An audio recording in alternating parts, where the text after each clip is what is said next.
Item ಯಾವುದೇ ಇರಲಿ try ಮಾಡಿ ಆಚಿ ಚಿಕನ್ ಮಸಾಲಾ. ಆಚಿ ಚಿಕನ್ ಮಸಾಲಾ. ಇತ್ತೀಚೆಗೆ ಅಂದ್ರೆ ನಿನ್ನೆ ಬೆಳಗಿನ ಜಾವ ಒಂದು ಆಘಾತಕಾರಿ ವಿಚಾರ ಗೊತ್ತಾಯಿತು. ಅದು ಚಿತ್ರದುರ್ಗದ ಉಸ್ತುವಾರಿ ಸಚಿವರು ಪ್ರಮುಖವಾಗಿ ಈ ಶ್ವಾಸಕೋಶದ ಸಮಸ್ಯೆಯಿಂದ ಮೃತಪಟ್ಟರು ಅಂತ, ನಿಧನರಾದ್ರು ಅಂತ. ಸೊ ಡಾಕ್ಟರ್ ಸುಧಾಕರ್ ಅವರ ಈ ಸಾವು ದೊಡ್ಡ ಮಟ್ಟದಲ್ಲಿ ಚರ್ಚೆ ಆಯಿತು. ಒಂದು ತಿಂಗಳಿನಿಂದ ಟ್ರೀಟ್ಮೆಂಟನ್ನು ಪಡೆದುಕೊಳ್ತಾ ಇದ್ರು. ಆರಾಮಾಗಿದ್ದಂತಹ ಡಾಕ್ಟರ್ ಸುಧಾಕರ್ ಅವರು ಜಸ್ಟ್ ಮೊಣಕಾಲಿನ ಸಮಸ್ಯೆ, ಓಡಾಡಕ್ಕಾಗ್ತಾ ಇಲ್ಲ, ವಿಪರೀತ ನೋವು, ಅದಕ್ಕೂ ಶಸ್ತ್ರಚಿಕಿತ್ಸೆ ಆಗ್ಬಿಟ್ರೆ ಆರಾಮಾಗಿ ಓಡಾಡ್ಕೊಂಡಿರಬಹುದು, ಕ್ಷೇತ್ರದ ಜನತೆ ಜೊತೆ ನಾನು ಇರಬಹುದು, ಕೆಲಸ ಮಾಡ್ಕೊಂಡಿರಬಹುದು ಅನ್ನೋ ಕಾರಣಕ್ಕೇನೆ ಅವರು ಡಾಕ್ಟರ್ ಸಜೆಷನ್ ಮೇರೆಗೆ ಆಸ್ಪತ್ರೆಗೆ ದಾಖಲಾದ್ರು, ಮೊಣಕಾಲಿನ ಶಸ್ತ್ರಚಿಕಿತ್ಸೆಗೆ ಒಳಪಟ್ಟರು. ಎಲ್ಲವೂ ಆರಾಮಾಯ್ತಾ ಅನ್ನೋಷ್ಟೊತ್ತಿಗೆ ಮತ್ತೊಂದು ಆಘಾತಕಾರಿ ವಿಚಾರ ಅಲ್ಲಿಂದ ಬರುತ್ತೆ. ಇಲ್ಲ ಅವ್ರಿಗೆ ಶ್ವಾಸಕೋಶದ ಸಮಸ್ಯೆ ಕಾಣಿಸ್ಕೊಂಡಿದೆ, ಸೋಂಕು ಕಾಣಿಸ್ಕೊಂಡಿದೆ, ಹಾಗಾಗಿ ಅವರು ಚಿಕಿತ್ಸೆಯನ್ನು ಪಡೆದುಕೊಳ್ತಿದ್ದಾರೆ ಅಂತ. ಈ ಲಂಗ್ಸ್ ಟ್ರಾನ್ಸ್ಪ್ಲಾಂಟ್ ಮಾಡಬಹುದು ಅಂತ ಚರ್ಚೆಗಳಾಗ್ತಾ ಇತ್ತು. ಬಟ್ ಅವರು ಅಷ್ಟೊತ್ತಿಗೆ ಕೋಮಾ ಸ್ಥಿತಿಯನ್ನು ತಲುಪಿಬಿಟ್ರು. ಹಾಗಾಗಿ ಚಿಕಿತ್ಸೆಗೆ ಅವರು ಸರಿಯಾಗಿ ಸ್ಪಂದಿಸ್ತಾ ಇಲ್ಲ. ಆ ಕಾರಣಕ್ಕೆ ಈ ಚಿಕಿತ್ಸೆಯನ್ನ ಕೂಡ ಮಾಡೋದು ಡೌಟ್ ಅಂತ ಹೇಳಲಾಯಿತು. ಅಷ್ಟೊತ್ತಿಗೆ ಒಂದು ನಿಧನದ ಸುದ್ದಿ ನಿನ್ನೆ ಆಸ್ಪತ್ರೆಯಿಂದಲೇ ಹೊರಬಿತ್ತು. ಸೊ ಇಲ್ಲಿಂದ ಚರ್ಚೆ ಆಗ್ತಾ ಇರುವಂತಹ ವಿಚಾರ ಏನು ಗೊತ್ತಾ, ಜನರಲ್ಲಿ ಆತಂಕ ಸೃಷ್ಟಿ ಆಗ್ತಾ ಇರುವಂತಹ ವಿಚಾರ ಏನು ಗೊತ್ತಾ, ಅಲ್ಲರಿ ಹೋಗಿದ್ದೆ ಒಂದು ಶಸ್ತ್ರಚಿಕಿತ್ಸೆಗೆ, ಆಗಿರೋದು ಮತ್ತೊಂದು ಸಮಸ್ಯೆ, ಹೆಂಗ್ ಸಾಧ್ಯ ಆಯಿತು, ಹೆಂಗೆ ಶ್ವಾಸಕೋಶಕ್ಕೆ ಸೋಂಕು ಕಾಣಿಸ್ಕೊಳ್ಳೋದಕ್ಕೆ ಸಾಧ್ಯ ಆಯಿತು, ಯಾವುದಾದ್ರೂ ಶಸ್ತ್ರಚಿಕಿತ್ಸೆಗೆ ಒಳಪಟ್ಟರೆ ಹಿಂಗೆ ಆಗಿಬಿಡುತ್ತಾ ಅನ್ನುವಂಥ ಚರ್ಚೆಗಳು ಶುರುವಾಗಿದೆ. ಹಾಗಾಗಿ ಹೇಗೆ ಸಮಸ್ಯೆಯನ್ನ ಫೇಸ್ ಮಾಡಿದ್ರು ಸಚಿವ ಡಾಕ್ಟರ್ ಸುಧಾಕರ್ ಅವರು, ಆಗಿರೋ ಸಮಸ್ಯೆಗಳೇನು, ನಾವು ಹೆಂಗ್ ಅಲರ್ಟ್ ಆಗಿರಬೇಕು ನಮ್ಮ ಆರೋಗ್ಯದ ಬಗ್ಗೆ, ಇದ್ರ ಬಗ್ಗೆ ಇವತ್ತು ಸುದೀರ್ಘವಾಗಿ ಚರ್ಚೆ ಮಾಡೋಣ. ಇದೆ ಈ ಹೊತ್ತಿನ ವಿಶೇಷ. ಸೋಂಕಿನಿಂದಲೇ ಸಾವ.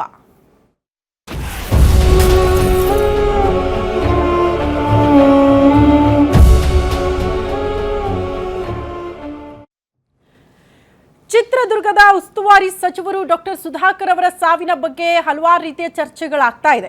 ಜಸ್ಟ್ ಶ್ವಾಸಕೋಶದ ಸೋಂಕಿನಿಂದಲೇ ಅವರ ಸಾವಾಗಿದೆ ಅಥವಾ ಬೇರೆ ಕಾರಣಗಳು ಇದೆಯಾ ಅನ್ನುವಂಥ ಪ್ರಶ್ನೆ. ಶ್ವಾಸಕೋಶ ಸೋಂಕಿನಿಂದ ಸುಧಾಕರ್ ಅವರು ನಿಧನರಾಗಿದ್ದಾರೆ. ಸಚಿವ ಡಿ ಸುಧಾಕರ್ ಸಾವಿಗೆ ನಿಜಕ್ಕೂ ಕಾರಣ ಏನು ಹಾಗಾದ್ರೆ, ಈ ಪ್ರಶ್ನೆ ಇದೆ ಜನಸಾಮಾನ್ಯರಲ್ಲಿ. ಆರಂಭದಲ್ಲಿ ಚಿಕಿತ್ಸೆ ಪಡೆಯುವಲ್ಲಿ ಎಡವಟ್ಟು ಮಾಡಿಕೊಂಡ್ರ ಸಚಿವರು, ಮೊಣಕಾಲಿನ ಆಪರೇಷನ್ ಶ್ವಾಸಕೋಶ ಸೋಂಕಿಗೆ ಕಾರಣ ಆಗೋಯ್ತಾ, ಲಂಗ್ಸ್ ಇನ್ಫೆಕ್ಷನ್ ಬಳಿಕ ಸುಧಾಕರ್ಗೆ ಏನೆಲ್ಲ ಸಮಸ್ಯೆ ಆಯಿತು, ಆರೋಗ್ಯದಲ್ಲಿ ಯಾವ ಸಮಸ್ಯೆಯಿಂದ ನರಳಾಡಿದ್ರು ಡಿ ಸುಧಾಕರ್ ಅನ್ನೋದು ಪ್ರಶ್ನೆ ಇದೆ. ಒಂದು ಆಪರೇಷನ್ ಶ್ವಾಸಕೋಶಕ್ಕೆ ಎಫೆಕ್ಟ್, ಸಾವಿನಿಂದ ಪಾರಾಗೋದು ಹೇಗೆ, ಸುಧಾಕರ್ ಸಾವಿನ ಬಗ್ಗೆ ತಜ್ಞ ವೈದ್ಯರು ಹಾಗಾದ್ರೆ ಏನ್ ಹೇಳ್ತಿದ್ದಾರೆ, ಶ್ವಾಸಕೋಶ ಸೋಂಕಿನಿಂದ ಡಿ ಸುಧಾಕರ್ ನಿಧನರಾಗಿದ್ದಾರೆ, ಬಟ್ ಅದರಿಂದ ಸಾವನ್ನಪ್ಪೋದಕ್ಕೆ ಸಾಧ್ಯನಾ, ಸಚಿವರು ಎಡವಟ್ಟು ಮಾಡ್ಕೊಂಡಿದ್ದಲ್ಲಿ ತಮ್ಮ ಆರೋಗ್ಯದ ಬಗ್ಗೆ ಕಾಳಜಿ ವಹಿಸುವಲ್ಲಿ ಎಡವಟ್ಟು ಮಾಡ್ಕೊಂಡ್ರ, ಮೊಣಕಾಲಿನ ಶಸ್ತ್ರಚಿಕಿತ್ಸೆಗೆ ಹೋಗಿ ಈ ಶ್ವಾಸಕೋಶದ ಸೋಂಕು ಅಂಟಿಕೊಂಡಿದ್ದು ಹೇಗೆ, ಇದರ ಬಗ್ಗೆ ಚರ್ಚೆಗಳಾಗ್ತಾ ಇದೆ ಸಾರ್ವಜನಿಕ ವಲಯದಲ್ಲಿ. ಹಾಗಾಗಿ ಇವತ್ತು ತಜ್ಞ ವೈದ್ಯರು ಸಂಪೂರ್ಣ ಈ ಕುರಿತು ಮಾಹಿತಿಯನ್ನು ಕೊಡ್ತಾ ಹೋಗ್ತಾರೆ ಈ ಚರ್ಚಾ ಕಾರ್ಯಕ್ರಮದಲ್ಲಿ.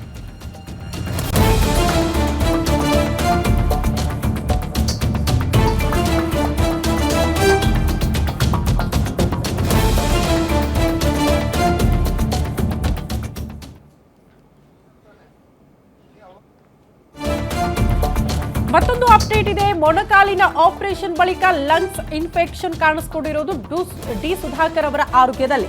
ಚಳ್ಳಕೆರೆ ಶಾಸಕ ಟಿ ರಘುಮೂರ್ತಿ ಅವರೇ ಮಾಹಿತಿ ಕೊಟ್ಟಿದ್ದಾರೆ. ಈ ಕುರಿತು ಆಪರೇಷನ್ ಬಳಿಕ ಫ್ಲಾಟ್ ಎಂಬಾಲಿಸಮ್ ಸಮಸ್ಯೆ ಕಾಣಿಸ್ಕೊಳ್ತಂತೆ, ಅದು ಲಂಗ್ಸ್ಗೆ ಸೇರ್ಕೊಂಡು ಇನ್ಫೆಕ್ಷನ್ ಆಗಿದೆ ಅನ್ನುವಂತಹ ವಿಚಾರವನ್ನ ಪ್ರಸ್ತಾಪ ಮಾಡಿದ್ದಾರೆ. ಬಳಿಕ ಡಿ ಸುಧಾಕರ್ಗೆ ಉಸಿರಾಟದ ಸಮಸ್ಯೆ ಕೂಡ ಆಗುತ್ತೆ, ಉಸಿರಾಡಕ್ಕಾಗಲ್ಲ, ಹಾಗಾಗಿ ಕಿಮ್ಸ್ಗೆ ಅವ್ರನ್ನ ಶಿಫ್ಟ್ ಮಾಡಿದ್ವಿ. ಆ ಬಳಿಕ ಹೃದಯ ಸಮಸ್ಯೆ ಕೂಡ ಅವ್ರಿಗೆ ಕಾಣಿಸ್ಕೊಳ್ತಂತೆ. ಕಿಮ್ಸ್ ಆಸ್ಪತ್ರೆಯಲ್ಲಿ ಹೃದಯ ಬೈಪಾಸ್ ಸರ್ಜರಿನ ಕೂಡ ಮಾಡಲಾಗಿದೆ ಅಂತೆ ಡಿ ಸುಧಾಕರ್ ಅವರಿಗೆ. ಬೈಪಾಸ್ ಸರ್ಜರಿ ಬಳಿಕ ಕೋಮಾ ಸ್ಥಿತಿಯನ್ನ ತಲುಪಿಬಿಟ್ರಂತೆ ಡಿ ಸುಧಾಕರ್. ಮೊನ್ನೆ ಬಿಪಿ ಸಮಸ್ಯೆ ಆಗಿ ಲಿವರ್ ಕೂಡ ಕೆಲಸ ಮಾಡಲಿಲ್ಲ, ಆ ಕಾರಣಕ್ಕೆ ಅವರು ಮೃತಪಟ್ಟಿದ್ದಾರೆ ಅಂತ ಗ್ಯಾರಂಟಿ ನ್ಯೂಸ್ ಜೊತೆ ಚಳ್ಳಕೆರೆ ಶಾಸಕ ಟಿ ರಘುಮೂರ್ತಿ ಅವರು ಈ ಸ್ಟೇಟ್ಮೆಂಟ್ ಕೊಟ್ಟಿದ್ದಾರೆ. ಸಚಿವ ಡಿ ಸುಧಾಕರ್ ಅವರು ಅಪಾರ ಬೆಂಬಲಿಗರನ್ನ ಹಗಲಿರುವಂತದ್ದು. ಈಗಾಗಲೇ ಅವರ ಆರೋಗ್ಯದ ಕುರಿತಾಗಿ ಮಾತನಾಡಲಿಕ್ಕೆ ಯಾವ ರೀತಿಯಾಗಿ ಲಂಗ್ಸ್ ಇನ್ಫೆಕ್ಷನ್ ಆಯಿತು, ಅವರು ಹೋಗಿದ್ದು ಮೊಣಕಾಲು ಚಿಕಿತ್ಸೆಗೆ, ಆದರೆ ಲಂಗ್ಸ್ ಇನ್ಫೆಕ್ಷನ್ ಯಾವ ರೀತಿ ಆಯಿತು ಅಂತ ಚಳ್ಳಕೆರೆಯ ಶಾಸಕರು ಮತ್ತು ಡಿ ಸುಧಾಕರ್ ಅವರ ಆಪ್ತರಾದಂತಹ ಟಿ ರವಿಮೂರ್ತಿ ಅವರನ್ನ ಮುಟ್ಟಿಗಿದ್ದಾರೆ. ಸರ್, ಆರಂಭದಲ್ಲಿ ಅವರು ಮೊಣಕಾಲು ಚಿಕಿತ್ಸೆಗೆ ಅಂತ ಹೋದ್ರು, ಮೊಣಕಾಲು ಚಿಕಿತ್ಸೆಗೆ ಹೋದವರು ಈ ರೀತಿ ಅಕಾಲಿಕವಾಗಿ ಸಾವನ್ನಪ್ಪಿದ್ದಾರೆ. ಪ್ರಮುಖವಾಗಿ ಏನು ಕಾರಣ ಸರ್? ಅವರು ಮಾರ್ಚ್ 26ನೇ ತಾರೀಕು ಅವ್ರ ಮೊಣಕಾಲು ಏನು ನೋವಿತ್ತು ಅದಕ್ಕೆ ನೀ ಜಾಯಿಂಟ್ ರಿಪ್ಲೇಸ್ಮೆಂಟಿಗೆ ಅಂತ ಹೇಳಿ ಅವರು 26ನೇ ತಾರೀಕು ಅಲ್ಲಿ ಸೇರಿದ್ರು. 27ನೇ ತಾರೀಕು ಅವ್ರದ್ದು ಆಪರೇಷನ್ ಆಯಿತು. ಅದಾದ ನಂತರ ಅವರು 31ನೇ ತಾರೀಕು ಡಿಸ್ಚಾರ್ಜ್ ಆಗಬೇಕು. ಅವರು 28, 29, 30ನೇ ತಾರೀಕುವರೆಗೂ ಆರಾಮಾಗೇ ಇದ್ರು. ಅಂತ ಸಂದರ್ಭದಲ್ಲಿ ಏನು ನಾವು ಡಾಕ್ಟರ್ಸು ಮೆಡಿಕಲ್ ಇವರು ಎಕ್ಸ್ಪರ್ಟ್ಸ್ ಹೇಳೋ ಪ್ರಕಾರ ಆ ಒಂದು ಜಾಯಿಂಟ್ ಏನು ಆಪರೇಷನ್ ಆಗ್ತದೆ ಆ ಸಂದರ್ಭದಲ್ಲಿ ಫ್ಯಾಟ್ ಎಂಬಾಲಿಸಮ್ ಅಂತ ಆಗುತ್ತಂತೆ. ಫ್ಯಾಟ್ ಅಲ್ಲಿ ರಿಲೀಸ್ ಆಗ್ತದೆ, ಅದು ಹೋಗಿ ಲಂಗ್ಸ್ಗೆ ಹೋಗಿ ಸೇರ್ಕೊಂಡಿದೆ. ಆ ಹೋದಂತ ಸಂದರ್ಭದಲ್ಲಿ ಲಂಗ್ಸ್ ಹೋದಾಗ ಅವರಿಗೆ ಉಸಿರಾಟ ತೊಂದರೆ ಆಗ್ತದೆ. ಸೊ ಅವಾಗ ಮೊದಲನೇದಾಗಿ 30ನೇ ತಾರೀಕು ಏನ್ ಹೇಳಿದ್ರು ಅವರು, ಈ ತರ ನ್ಯೂಮೋನಿಯಾ ಆಗಿದೆ ಅಂತ ಹೇಳಿ ಟ್ರೀಟ್ಮೆಂಟ್ ಅವತ್ತು ನೈಟ್ ಸೇರಿಸಿದಂತ ಸಂದರ್ಭದಲ್ಲಿ ವೆಂಟಿಲೇಟರ್ ಸಪೋರ್ಟ್ ಆಗಲಿಲ್ಲ ಅವರಿಗೆ. ಸೊ ಮತ್ತೆ ನಾವು 31ನೇ ತಾರೀಕು ಬೆಳಿಗ್ಗೆ ಅವ್ರು ಬಹಳಷ್ಟು ಒಂಥರ ಅವರಿಗೆ ಆಗ್ತಿದ್ದೆ ಇಲ್ಲ, ಏನಪ್ಪಾ ವೆಂಟಿಲೇಟರ್ ಇದನ್ನು ಆಗ್ತಾ ಇಲ್ಲ ಅಂದಾಗ ಅವಾಗೆಲ್ಲ ಡಾಕ್ಟರ್ಸ್ ಎಲ್ಲ ಇದು ಮಾಡಿ ಕುಟುಂಬದ ಸದಸ್ಯರ ಜೊತೆಗೆಲ್ಲ ನಾನು ಅಲ್ಲಿದ್ದೆ. ಆ ಸಂದರ್ಭದಲ್ಲಿ ಎಕ್ಮಾ ಅಂತ ಒಂದು ಮಿಷಿನ್ ಇರ್ತದೆ. ಅವಾಗ ಲಂಗ್ಸ್ ಏನಿದೆಯಲ್ಲ, ಬ್ಲಡ್ ಹಾರ್ಟ್ ಇಂದ ಲಂಗ್ಸ್ ಹೋಗಿ ಪ್ಯೂರಿಫಿಕೇಶನ್ ಆಗಬೇಕು, ಅದನ್ನ ಲಂಗ್ಸ್ ನ ಬೈಪಾಸ್ ಮಾಡಿ ಆ ಎಕ್ಮಾ ಮಿಷಿನ್ಗೆ ಹೋಗಿ ಬ್ಲಡ್ ಅಲ್ಲಿಂದ ಮತ್ತೆ ಹಾರ್ಟಿಗೆ ಬರೋಂತ ವ್ಯವಸ್ಥೆ ಆಯ್ತು. ಸುಮಾರು 20 ದಿವಸಗಳ ಕಾಲ ಅಂದ್ರೆ ಅವರು ಡಾಕ್ಟರ್ಸ್ ಏನಾಗ್ತದೆ ಅಂದ್ರೆ ಆ ಸಂದರ್ಭದಲ್ಲಿ ರೆಸ್ಟ್ ಕೊಟ್ರೆ ಮತ್ತೆ ಮೂಲಕ್ಕೆ ಅದು ಲಂಗ್ಸ್ ಕೆಲಸ ಕ್ರಿಯೆ ಮಾಡಲಿಕ್ಕೆ ಪ್ರಾರಂಭ ಆಗ್ತದೆ ಅಂತೇಳಿ ವೆಯ್ಟ್ ಮಾಡಿದ್ವಿ. ಸುಮಾರು 20-22 ದಿವಸ ವೆಯ್ಟ್ ಮಾಡಿದಂತ ಸಂದರ್ಭದಲ್ಲಿ ಅದು ಆಗ್ಲಿಲ್ಲ. ಜೊತೆಗೆ ಇನ್ನೂ ಅಲ್ಲಿ ಟ್ರೀಟ್ಮೆಂಟ್ ನಡೆದಿತ್ತು. ಅದಕ್ಕಿಂತ ಜಾಸ್ತಿ ಕಿಮ್ಸ್ ಅಂತಿದೆ ಎಲೆಕ್ಟ್ರಾನಿಕ್ ಸಿಟಿನಲ್ಲಿ, Krishna institute of medical science ಅಂತ ಹೇಳಿ, ಅದು ಹೈದರಾಬಾದ್ ಬೇಸ್ಡ್ ಹಾಸ್ಪಿಟಲ್. ಸೊ ಅವರು ಅಲ್ಲಿ ಹೆಸರಾಂತ ವೈದ್ಯರೆಲ್ಲ ಅಲ್ಲಿ ಟ್ರೀಟ್ ಮಾಡ್ತಾರೆ ಹೈದರಾಬಾದ್ ಇಂದಾನೆ ಅಂತ ಹೇಳಿ ನಾವು ಅಲ್ಲಿ ಶಿಫ್ಟ್ ಮಾಡಿದ್ವಿ. ಆ ಸಂದರ್ಭದಲ್ಲಿ ಅಲ್ಲಿ 2 ದಿವಸ ಅವರು ಆರಾಮಾಗಿ ಇದ್ರು. ಮತ್ತೆ ಬೇರೆ ಅವರಿಗೆ ಹಾರ್ಟ್ ಪ್ರಾಬ್ಲಮ್ ಆಯ್ತು. ಯಾಕಂದ್ರೆ ಈ ಸಿಸ್ಟಮ್ ಅಲ್ಲಿ ಹೋಗಿ ಅಳವಡಿಕೆ ಮಾಡಿದಾಗ ಹಾರ್ಟ್ ಪ್ರಾಬ್ಲಮ್ ಆಯ್ತು. ಸೊ ಅದಕ್ಕೂ ಕೂಡ ಬೈಪಾಸ್ ಮಾಡಿ ಹಾರ್ಟ್ ಲಂಗ್ಸ್ಗೆ ಬೈಪಾಸ್ ಮಾಡಿ ವ್ಯವಸ್ಥೆ ಚಿಕಿತ್ಸೆ ನಡೀತಾ ಇತ್ತು. ಅದರ ನಂತರ ಒಂದು 2 ದಿವಸಕ್ಕೆ ಮತ್ತೆ ಅವರಿಗೆ ಕೋಮಾಗ ಹೋಗ್ಬಿಟ್ರು, ಅಂದ್ರೆ ಅವ್ರಿಗೆ ಎಚ್ಚರಿಕೆ ಇಲ್ದಂಗೆ ಆಗ್ಬಿಟ್ರು. ಸೊ ಅದನ್ನೇ ನಾವು ವೆಯ್ಟ್ ಮಾಡ್ತಾ ಇದ್ವಿ. ಸುಮಾರು ನಾವು ಎಲ್ಲ ಡಾಕ್ಟರ್ಸ್ ಬರ್ತಾ ಇದ್ರು. ಅದು ಬಂದಾಗ ಇನ್ನು ಮತ್ತೆ ಅವ್ರಿಗೇನಾದ್ರೂ ಎಚ್ಚರಿಕೆ ಆಗಿದಾದ್ಮೇಲೆ ನಮಗೆ ಲಂಗ್ಸ್ ಮತ್ತೆ ಹಾರ್ಟ್ ಅವ್ರನ್ನ ಇನ್ನು ಟ್ರಾನ್ಸ್ಪ್ಲಾಂಟೇಶನ್ ಮಾಡಿ ಸುಸ್ಥಿತಿಗೆ ತರಬಹುದಂತ.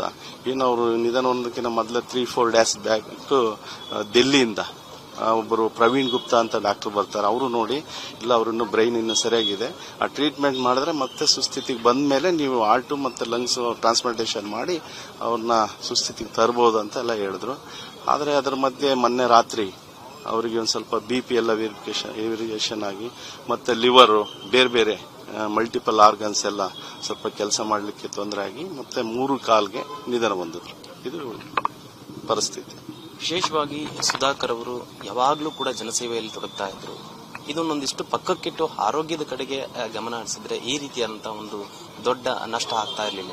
ಖಂಡಿತವಾಗ್ಲೂ ಕೂಡ ಅವರ ಕುಟುಂಬದ ಇದನ್ನು ತಗೊಂಡಾಗ ನೋಡಿ, ಅವ್ರ ತಂದೆಯವರು 92 ವರ್ಷ 93 ವರ್ಷ ಇದ್ರು. ಇವರು ಕೂಡ ಬಹಳ ಚೆನ್ನಾಗೇ ಇದ್ರು. ಅವ್ರಿಗೇನು ಕಾಲೇನು ಇತ್ತಲ್ಲ ಜಾಯಿಂಟ್, ಇತ್ತೀಚೆಗೆ ಅವ್ರಿಗೆ 65 ವರ್ಷ. ಆ ಸಂದರ್ಭದಲ್ಲಿ ಅದಕ್ಕೋಸ್ಕರನೇ ಸೇರಿದ್ರು. ಬೇರೆ ಇನ್ನೇನು ಅವರಿಗೆ ಆರೋಗ್ಯದ ಕಡೆ ಬೆಲೆ ಇದು ಕೊಟ್ಟಿದ್ದಾರೆ ಅಂತಲ್ಲ. ಏನಾಗುತ್ತೆ, ರಾಜಕಾರಣಿಗಳು ಯಾರೇ ಸಂದರ್ಭದಲ್ಲಿ ನಮ್ಮ ಇದಕ್ಕಿನ್ನ ಜಾಸ್ತಿ ಜನಗಳಿಗೆ ಟೈಮ್ ಕೊಡಬೇಕಾಗ್ತದೆ. ಅವರು ಸಚಿವರಾಗಿ ಹಳ್ಳಿನೂ ಸುತ್ತಾ ಇದ್ರು. ಆದ್ರೆ ನಾವು ಯಾವತ್ತೂ ಕೂಡ ಇದನ್ನ ನಿರೀಕ್ಷಣೆ ಮಾಡಲಿಲ್ಲ. ಯಾಕಂದ್ರೆ ಕಾಲು ಬಹಳಷ್ಟು ಜನ ಜಾಯಿಂಟ್ ಆಪರೇಷನ್ ಮಾಡಿಸ್ಕೊಳ್ತಾರೆ. ಆದ್ರೆ ಇದೇನೇ ಆಗಿ ಅಲ್ಲಿಗೆ ಇದಾಗಿ ಅವ್ರಿಗೆ ಇದೊಂದು ದುರ್ದೈವದ ಸಂಗತಿ. ಡಿ ಸುಧಾಕರ್ ಅವರಿಗೆ ಈಗಾಗಲೇ ಮೊಣಕಾಲು ಚಿಕಿತ್ಸೆಗಿಂತಲೂ ಕೂಡ ಜನರ ಸೇವೆಯೇ ಮುಖ್ಯವಾಗಿತ್ತು ಅನ್ನುವಂಥದ್ದು ಚಳ್ಳಕೆರೆಯ ಶಾಸಕರಾದಂತಹ ಟಿ ರಘುಮೂರ್ತಿ ಅವರ ಮಾತು. Rajashekar, guarantee news, Chitradurga.